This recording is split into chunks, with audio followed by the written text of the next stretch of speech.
E aí, galera, beleza? Eu sou a professora Paula e essa é a hora do... Dando continuidade aos nossos estudos de trigonometria, hoje eu vou mostrar para vocês como funciona a lei dos senos e a lei dos cossenos. Por incrível que pareça, a gente vai utilizar triângulos que não são retângulos e usando essas leis a gente vai conseguir usar seno e cosseno dos ângulos, mesmo esses triângulos não sendo retângulos. Bora lá? Aqui, pessoal, eu tenho um triângulo que não é retângulo, nenhum desses três ângulos mede 90 graus, e eu nomeei eles da seguinte maneira. Cada ponto tem o seu lado oposto com o mesmo nome. Então, por exemplo, ó, o ponto A maiúsculo aqui, né? Eu tenho um ângulo que a gente também vai chamar de A maiúsculo com um chapéuzinho em cima. E aí, do lado contrário desse meu ponto A, eu tenho o meu lado Azinho, um A minúsculo, tá? Que vai representar exatamente o lado que está de frente com esse ângulo A maiúsculo. E assim eu fiz com os outros também, ó, o ângulo B,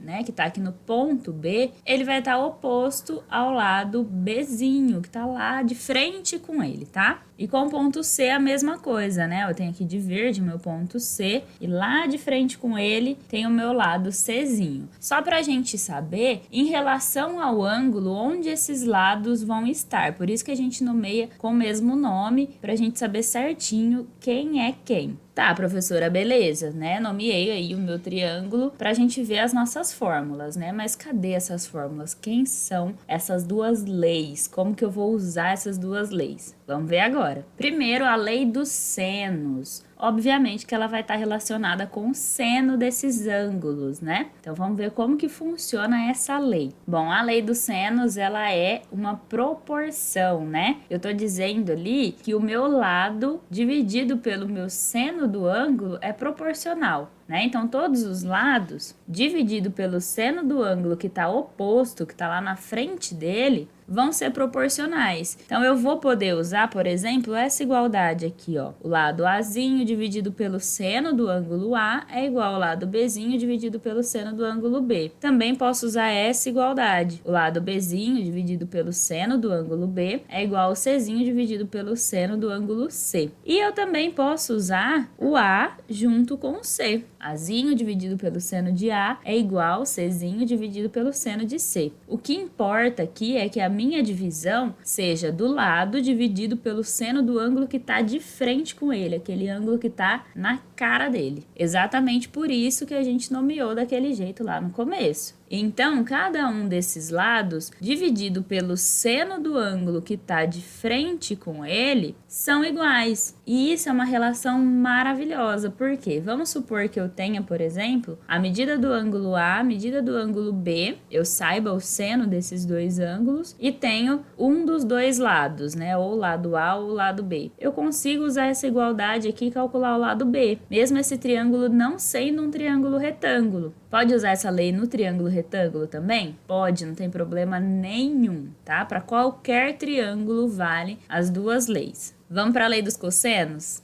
A lei dos cossenos eu vou construir junto com vocês. Primeiro vamos pensar o seguinte. Se esse triângulo fosse um triângulo retângulo, daria para a gente usar o teorema de Pitágoras, né? Mas aí, para isso, eu preciso saber quem é a hipotenusa e quem são os dois catetos. A gente vai escrever o teorema de Pitágoras como se cada um desses lados fosse a hipotenusa. Então, por exemplo, vamos supor que o lado A, o Azinho aqui, seja a hipotenusa e os outros dois sejam catetos. Então, a gente teria que o A ao quadrado é igual o B ao quadrado mais o C ao quadrado. Se o lado A fosse a hipotenusa e o B e o C fossem catetos, isso seria o meu teorema de Pitágoras. Pera, mas e se o lado B fosse a minha hipotenusa e o A e o C fossem os catetos? Como que eu usaria o teorema de Pitágoras? Então, seria B ao quadrado igual A ao quadrado mais C ao quadrado. Ainda não está pronta a nossa lei dos cossenos, só estou mostrando para vocês uma maneira da gente montar essa lei mais fácil para a gente decorar, tá? Mas e se o C fosse a hipotenusa e o A e o B fossem os catetos? Como que ficaria esse teorema de Pitágoras? C ao quadrado igual a B ao quadrado mais A ao quadrado. Assim seria o teorema de Pitágoras se cada um desses lados fosse a hipotenusa. Mas esse não é um triângulo retângulo, então tá faltando alguma coisinha ali, né?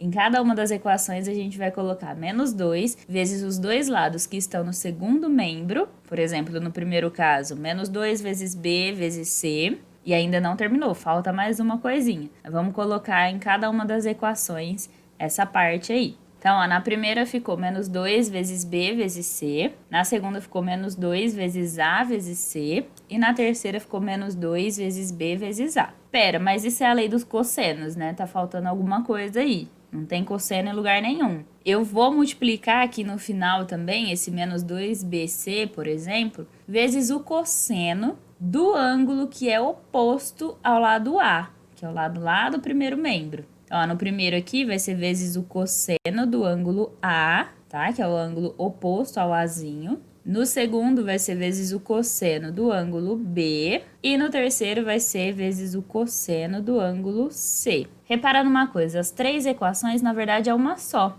Por quê? Basta eu mudar os nomes dos meus lados e dos meus ângulos. Então, se eu quiser, por exemplo, chamar o B de A, o C de B e o A de C, vai ser a outra equação, vai ser a segunda equação. Então, na verdade, essas três se resumem em uma só. Depende do nome dos lados e dos ângulos que eu vou dar no meu exercício. Vocês vão ver que na hora de resolver, a gente pode colocar o nome que a gente quiser. E aí eu posso usar uma só dessas equações, não precisa decorar as três. O que a gente precisa saber é que um lado do meu triângulo elevado ao quadrado é igual aos outros dois lados também elevados ao quadrado e somados, menos duas vezes esses dois lados multiplicados, vezes o cosseno desse ângulo que está entre esses dois lados, ó. Por exemplo, vamos pegar a primeira equação, ó. O lado Azinho elevado ao quadrado é igual o B ao quadrado mais o C ao quadrado, menos duas vezes esses dois multiplicados, vezes o cosseno desse ângulo aqui, ó, que está no meio dos dois. Esse ângulo A, ele é formado pelo lado B e C.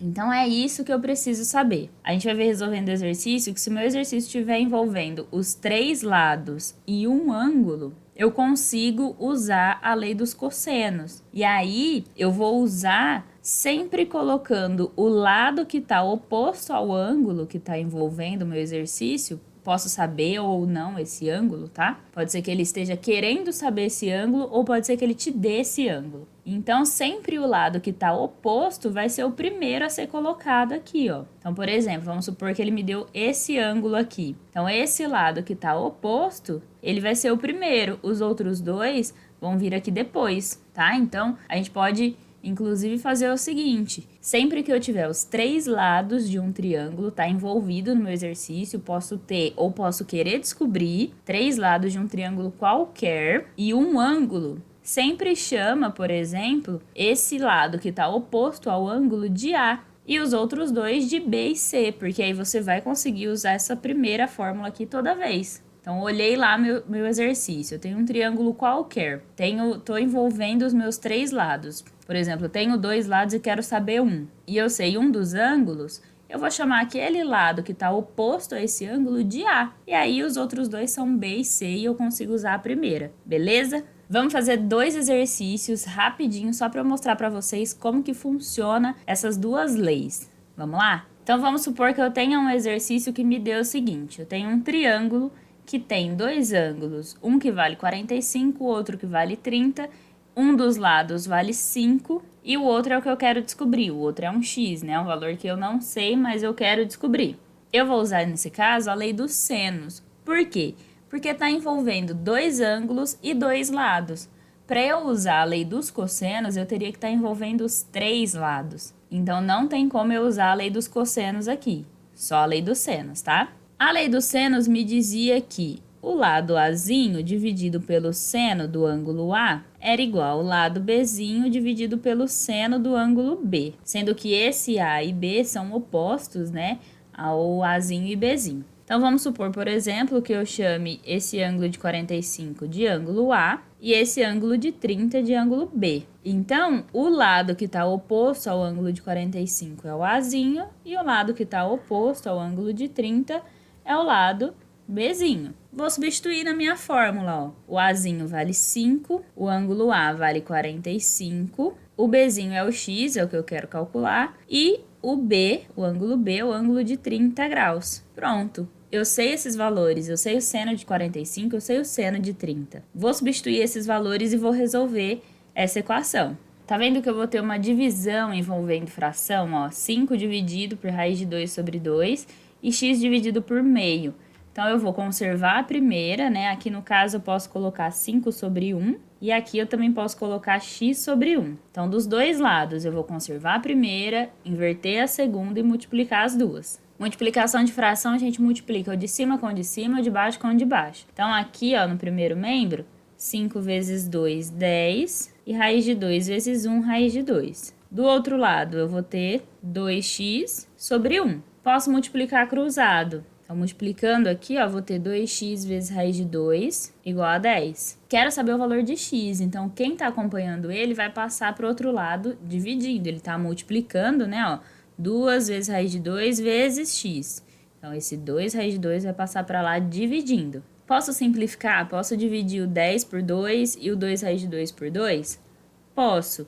Embaixo aqui, ó, tem uma multiplicação, não é uma soma, então posso simplificar tranquilamente. O x é igual a 5 sobre raiz de 2, mas a raiz não pode ficar embaixo. Então, preciso racionalizar. Multiplico por raiz de 2 embaixo e em cima. Então, o meu x é igual a 5 raiz de 2 sobre 2. Lei dos senos é isso. Se o meu exercício está envolvendo dois ângulos e dois lados, eu vou usar a lei dos senos, contanto que esses dois lados sejam opostos aos ângulos que eu tenho. Preciso ter essa condição. E o exercício pode estar, por exemplo, me dando a medida dos dois lados e querendo saber a medida de um dos ângulos. Deu dois lados, deu um ângulo e quer saber o outro. Ele pode aparecer de qualquer maneira, sendo que ele está envolvendo dois lados e dois ângulos, que os ângulos são opostos a esses lados, tranquilo, posso usar a lei dos senos. Vamos ver um exemplo agora da lei dos cossenos. Vamos supor que você esteja resolvendo um exercício e aí você cai nisso.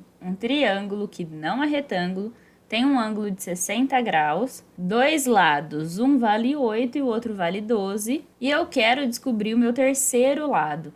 Então, esse exercício está envolvendo os três lados do triângulo e um dos ângulos. Vou usar, então, a lei dos cossenos. Ah, mas tem que necessariamente não ser um triângulo retângulo? Não, não precisa.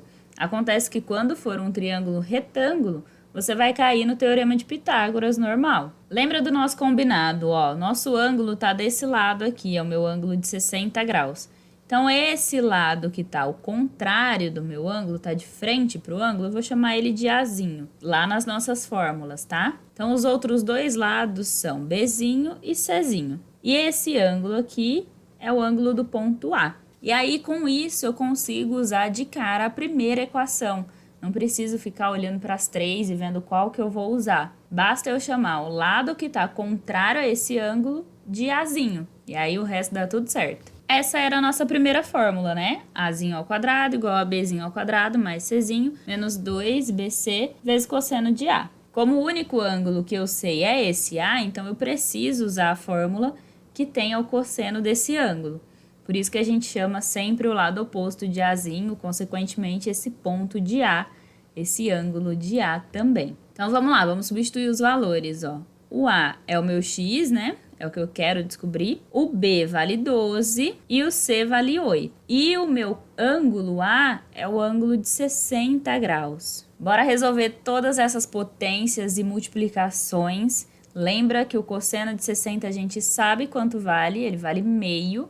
E aí eu vou substituir e resolver todas essas potências. Vamos lá. Potências e multiplicações resolvidas. Falta uma multiplicação aqui, né? Ó, que eu substituí o cosseno de 60 igual a meio. Vou resolver essa multiplicação e somar todo mundo. Então, ó, já somei todo mundo. 144 mais 64 menos 96 é igual a 112. Então, meu x ao quadrado é igual a 112. Presta atenção que não é o valor de x, é o valor de x ao quadrado. E aí, então, para eu descobrir quanto vale o x, eu vou tirar a raiz quadrada de 112. Vamos tirar essa raiz juntos? Para a gente calcular a raiz quadrada de um valor, a gente decompõe ele, a gente transforma ele numa multiplicação para a gente ver quem que eu vou conseguir escrever como uma potência de 2 e quem não consigo escrever como potência. O 112 dá para dividir por 2, que dá 56. O 56 também dá por 2. Lembra que a gente divide pelos números primos, tá? 2, 3, 5, 7, 11, 13. 56 dividido por 2 dá 28. 28 dá por 2 de novo, que dá 14. 14 também dá por 2, que vai dar 7. E 7 só dá por 1, porque ele é um número primo, né? Só dá para dividir por ele mesmo.